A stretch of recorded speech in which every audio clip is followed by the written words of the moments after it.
Craft brews and casual conversations. Rolling solo today. I know we haven't been consistently active in a little bit. Life is life, and it keeps on lifing. And I'm going to do an episode that I've been wanting to do for a little bit now. A new kind of episode that we might get from time to time called The Book Was Better. Trying to figure out if the book is really better than the movie. That's what you always hear. That's the phrase. The book was better. And now I can finally actually analyze some things and do it because I've done it. I read Forrest Gump, the book, and then I watched the movie immediately after finishing it. And I'm kind of going to dissect to see which one is better. And to be honest, when looking at the book and the Oscar-winning film starring Tom Hanks, they are very much different stories. Two different stories altogether. Two different versions, really. It's night and day differences between it. So starting the book, it's kind of like set up where Forrest Gump is this 6 foot kind of over 6 foot, 270 pounds, and is oftenly referred to as an idiot. And he's kind of self-aware about this. He knows. He refers to himself as an idiot. He's very kind of naive, but he's also a little rough around the edges too, and sarcastic. So he's not this innocent guy who just like listens to his mama and all that kind of stuff. Really, he says words like shit, and he goes and it's a similar format where he goes and tries something, he excels at it, he messes up. And then he goes to a new thing, he excels at it, he messes up. And he ends up in these weird, insane situations about it. So really, a big focus in the book is football. The movie kind of has Forrest Gump becoming a college football star. The book has that as well, but it's a little more in depth about it, and that's also how he meets Bubba. He meets Bubba in college playing football, going into the basement of his like dormitory. And it talks a little bit about Jenny too, so I should start with that. He always had like a little thing for Jenny because Jenny was always the nice one to him. No leg braces in this. There is no run, Forrest, run in any of the pages that you read in Forrest Gump. That is not a thing, which is mind-blowing to me. Because that was like the premise of the whole movie initially. Run, Forrest, run. The common theme that you don't see in the book at all. So he ends up initially going on a little like date or hangs out with Jenny at a movie and somehow accidentally pulls down her pants. And it's super embarrassing. And then whatever, he moves on, but he becomes a big football star. They have to really kind of like simplifize everything in there. And he just, he doesn't like run out of the stadium like he does in the movie, but he does excel. And they just say he either moves right or he moves left, and he just goes. So that is a part of it. Vietnam is in there as well as in the movie. Forrest becomes a war hero and Bubba dies, and we see that. And Lieutenant Dan does lose his legs, but we don't know who Lieutenant Dan is until Forrest is in the infirmary because he got shot in the ass. So in Vietnam, he ends up running into Bubba again. He didn't know Bubba was in Vietnam until he ends up in like a foxhole with him during some firing between the stuff. But he does die in that as well. Forrest goes and runs and saves a bunch of people and gets this this honorary, medal and all that kind of stuff. And it's interesting, I guess. It's sad. In the book, though, Jenny isn't this kind of horrific person. Forrest always seeks Jenny out. He's always looking for her. He's always asking about her and getting involved with her. She doesn't really like pursue Forrest in any way, shape, or form, and it ends up he's just always kind of following her a little bit. So you don't see this super tragic side of Jenny in it. You know, she is a little bit of a free spirit, kind of goes from place to place, and it's just Forrest following her more or less, and then ending up in these situations. The situations too end up like, so, okay. So he ends up in Vietnam. He ends up finding Jenny, and like, he's really good at playing harmonica. So then he joins a band called the Cracked Eggs with Jenny and a bunch of other people.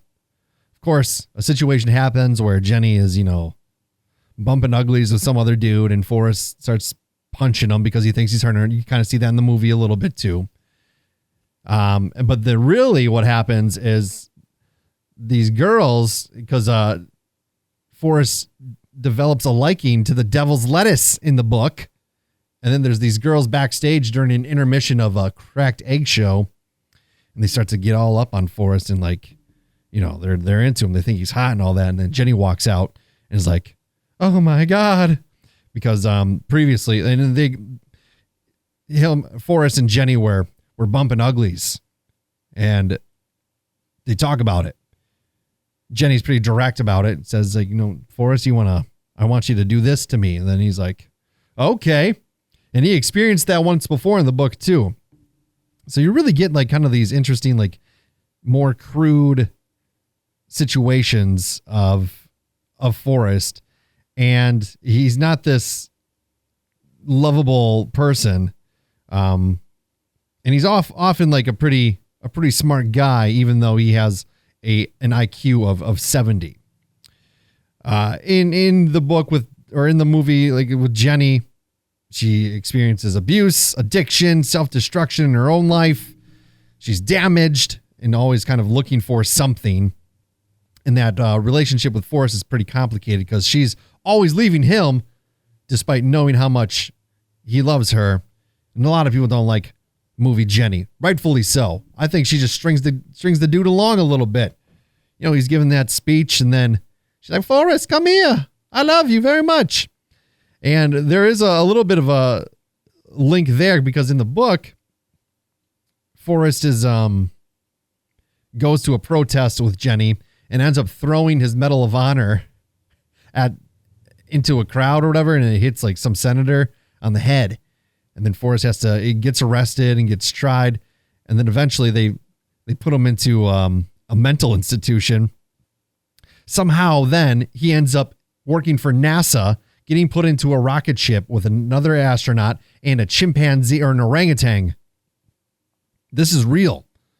They crash onto an island that's full of cannibals, where one of the cannibals is from America, speaks English, but he's like the leader, and he's just running this cannibal tribe for the hell of it, I guess. And Forrest becomes a chess champion. He learns how to play chess and becomes a little bit of a master of it. So it's similar in the movie too, where he just becomes good at everything he does. But the tone is very kind of different. The novel is dude with a low IQ accidentally becomes involved in everything you could possibly imagine and excels in it. It's more, I think, satire than anything. Winston Groom, the author of the book, kind of pokes fun at celebrity culture, politics, academia, the military, and American success stories, where the tone of the movie is emotional, sentimental, just kind of a simple, good dude moving through American history, and talks about fate, perseverance, being kind always. Very different. The book is, I think, a lot more like funny rather than emotional. The movie has some pretty funny parts, some pretty funny moments, but it's nothing like the book. And it's just so So bizarre. But yes, so he ends up with some cannibals, ends up in a band with Jenny, ends up being a chess champion, ends up going to Harvard for a little bit, ends up just doing all this stuff. And then he does do the shrimping company as well. But he was like taught how to do it while he was in Vietnam. So the shrimp business is there in the book. It exists, but it's not like a major aspect like it is in the movie. He kind of, in the book, Forrest is gaining and losing his fortunes throughout the novel a little bit. The money is just kind of coming and going, and his success never lasts long. Where in the movie, it's like turns into a massive success. He becomes rich. He becomes rich in the book too. Like, and other people become rich, but then he ends up just screwing everything up and losing the business. The biggest difference, the biggest significant thing is there is no running. No running whatsoever in the book. Doesn't happen. It's one of the most famous parts of the movie, and it was invented by the screenwriter of the movie. It's so iconic in the movie. He's running across America multiple times. People are following him. Becomes a national phenomena. And one day he just decides to stop. And then, his mom dies. His mom doesn't die in the book. And then, Jenny doesn't come and do all that kind of stuff. But the book is a wild ride. Going to space, gets an orangutan named Sue, becomes like one of his best friends. He becomes a professional wrestler. That's true. And Jenny doesn't like that. He reunites with Jenny, becomes a professional wrestler, and Jenny thinks all the people are making fun of him, and she doesn't like it. And then Lieutenant Dan is, he appears less frequently. He's not like as big of a character, but he does help manage the wrestling career. It's not like a centerpiece like it is in the movie, the friendship. And the film, I think, improved Lieutenant Dan as a character for sure.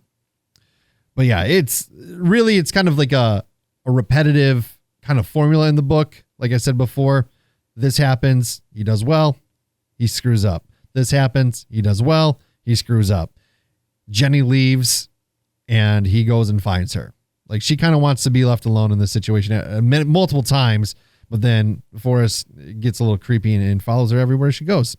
And in the ending, and I know, like, I'm probably not doing either of these justice and not looking at this enough, but I was just like, we haven't done an episode in a bit. I don't want to go necessarily 2 weeks without doing it, so I'm just going to throw something together real quick.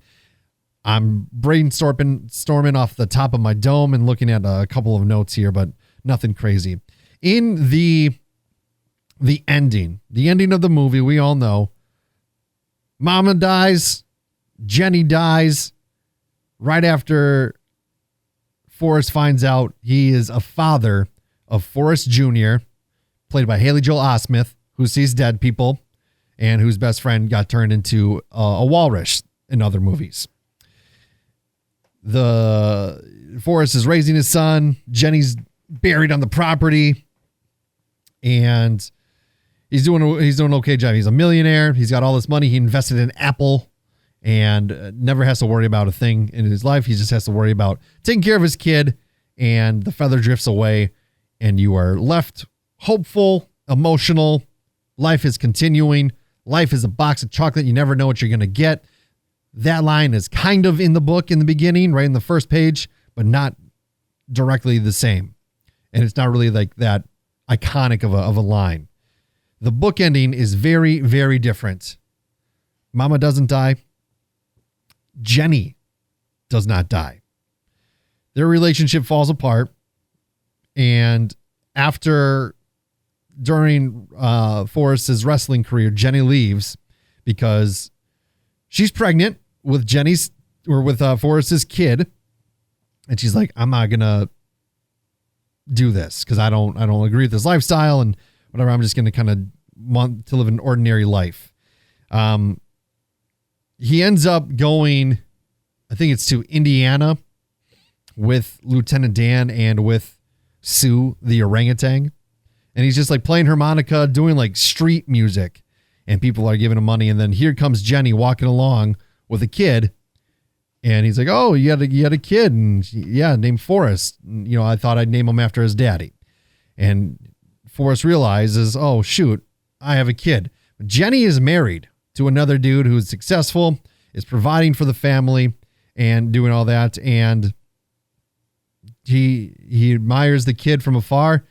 But he is self-aware, and then he goes, this kid is probably better off without me in his life. I screw everything up. I'm not very smart, and this other guy is taking care of him. This other guy can provide and give the life that I would want him to have. And Jenny just kind of goes away.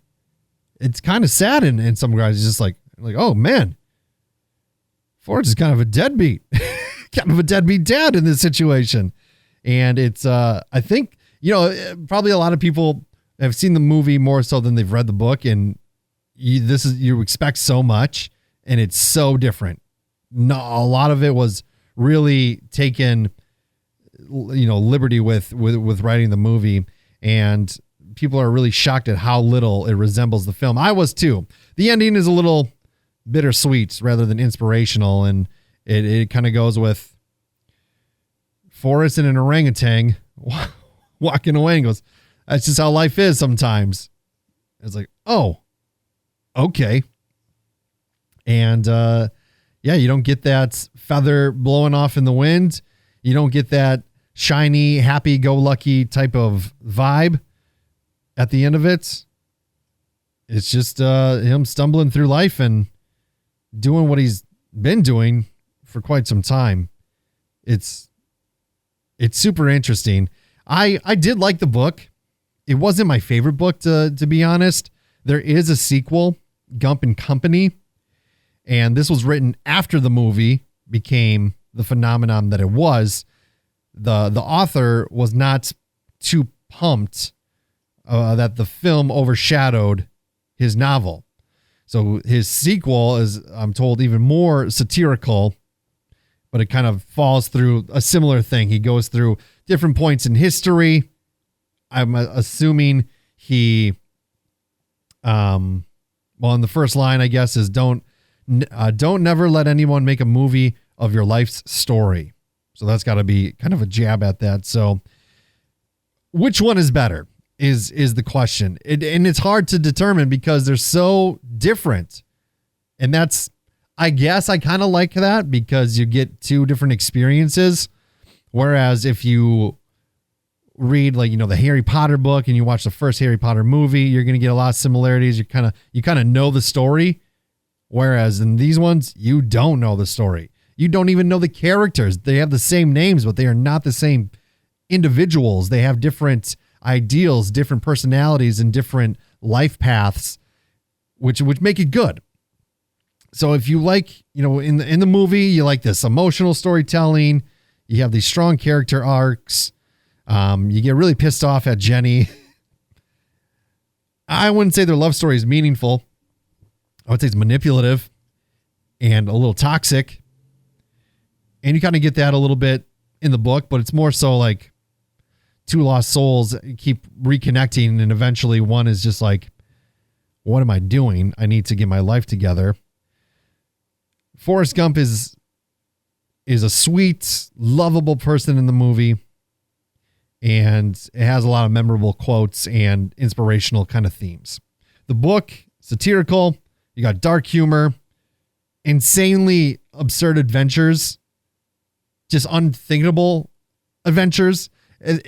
I could only imagine if they made the movie like exactly like the book, dude, that would be crazy. I kind of wish they would like remake it, but remake it more closely based on the novel.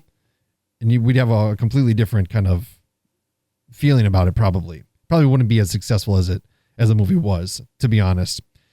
But if you want something like a more sarcastic Forrest Gump, and something that you will never predict unless you listen to me flap my gums for a while, then the book might be it. In this case, I really can't say. When I watched the movie the last time, I was like, It's not as good as I remembered. It's probably been like 10 years since I've watched Forrest Gump. The last time I watched it was really good. It's still, don't get me wrong, it's still a really good movie. But was watching it with the book in mind, and I'm like, holy crap, this is like dramatically different. I don't know. This actually is like a legitimate tough question of which one is better. I'm going to say the movie is better in this situation because you have like that linear storytelling. You kind of get more of a character arc with like Lieutenant Dan. You get a good character arc in the book of Forrest and Jenny. Everyone else is kind of just popping in, popping out, or occasionally dying. So you have more character arcs a little bit in the movie. In the book, it focuses on these two guys, and it's all told from Forrest's perspective, as is the movie, but the book is written like Forrest Gump is talking in the movie the whole time, only with some added like shits and stuff like that. So you're getting the perspective firsthand there, which I do like as well. But yeah, I do think the movie is a little bit better. It leaves an ending like a little bit of hope. Everyone likes a glimmer of hope, and it's decent. It's such a weird way to look at it all. Jenny goes from being a tragedy in the movie to just being a person in the book. The shrimp business isn't a highlight of it. Even like the historical moments are so different. There's no Watergate in it. He does show his butt to the president. So that was one thing that the both of the books had in common. So that's kind of funny. But that just like the unusual situations with the orangutan. Eventually Forrest becomes an actor. He goes to act in a movie playing like a swamp monster and ends up chasing an accident, taking a actress off of the set, and she ends up like walking in downtown Hollywood naked. It's so bizarre. Like I'm like, who would think of these? Just because it's so crazy, it kind of makes the book just like, all right, I don't believe what's going on. Nobody, this would have happened to nobody. And that's probably the satirical aspect of it. And that's kind of what he was going for. But sometimes it's like, all right, enough of it. And the endings are so much different. I'm going with the movie. The movie improved Bubba's importance, kind of the structure, the ending, the overall impact and focus. And I'm going to say this time, yes, the movie is better. I said what I said. The book is more fun to talk about, though, because of all those wild situations. I would encourage you, if you like to read this book. It is a quick read, and the pacing is pretty quick because of how it's told in the perspective of Forrest. So it's like 230 something pages. It's not bad. You can get through it pretty quick. Then go watch the movie and make your own determination. But yeah, totally wild and crazy how dramatically different they are. But that's my take. The movie is better. Look at that. Bet you didn't see that one coming, sucker. I didn't have any beer. I did occasionally sip some bourbon while I was reading. I felt like such an old man just sitting in my recliner, all the lights off in my house except for the one right above my book, reading, sipping some bourbon, enjoying it. You know, a lot of times I'm trying to read a book and a child is screaming. They need something, or the TV's on, a dog is barking. But I love reading. You know, I'm really doing good on reading one book a month. That's a goal that I wanted for this year, and I'm sticking to it so far. 7 books in, and it's only June. Look at that. Pat myself on the back. I'm a month ahead. And I'm diving into a new series that a lot of people are talking about. We'll see how it goes. I think it's turning into a show or something. Dungeon Crawler Carl. I'm going to read the first book. I know there's 8 of them. I'm going to see if I like it. I'm going to see if this is a series that I want to invest in. And we will see. I should watch Cujo and kind of go back and look at that book a little bit and then watch the movie to see the similarities of that one. But I kind of like doing that, even with The Monkey, the short story of The Monkey from Stephen King and the movie. Both those are dramatically different. And I think that's good. I think it's cool to take like the premise of something and turn it into something completely new for a movie or television adaptation. But at the same time, a lot of times these books are successful because of how they're written and because of the story, and you shouldn't stray away from that. Well, I don't know. I'll leave it to the professionals. I'm a mere consumer, a mere viewer, a mere reader, and that is it. The movie Forrest Gump is better than the book. Put that in writing, put that in your pipe, and throw it away because smoking is bad for you. This is Dudes with Brews on a Porch, linktr.ee/Dudes with Brews for all the merch, all the things, all the stuff, all the things. All right? Keep it real, homies.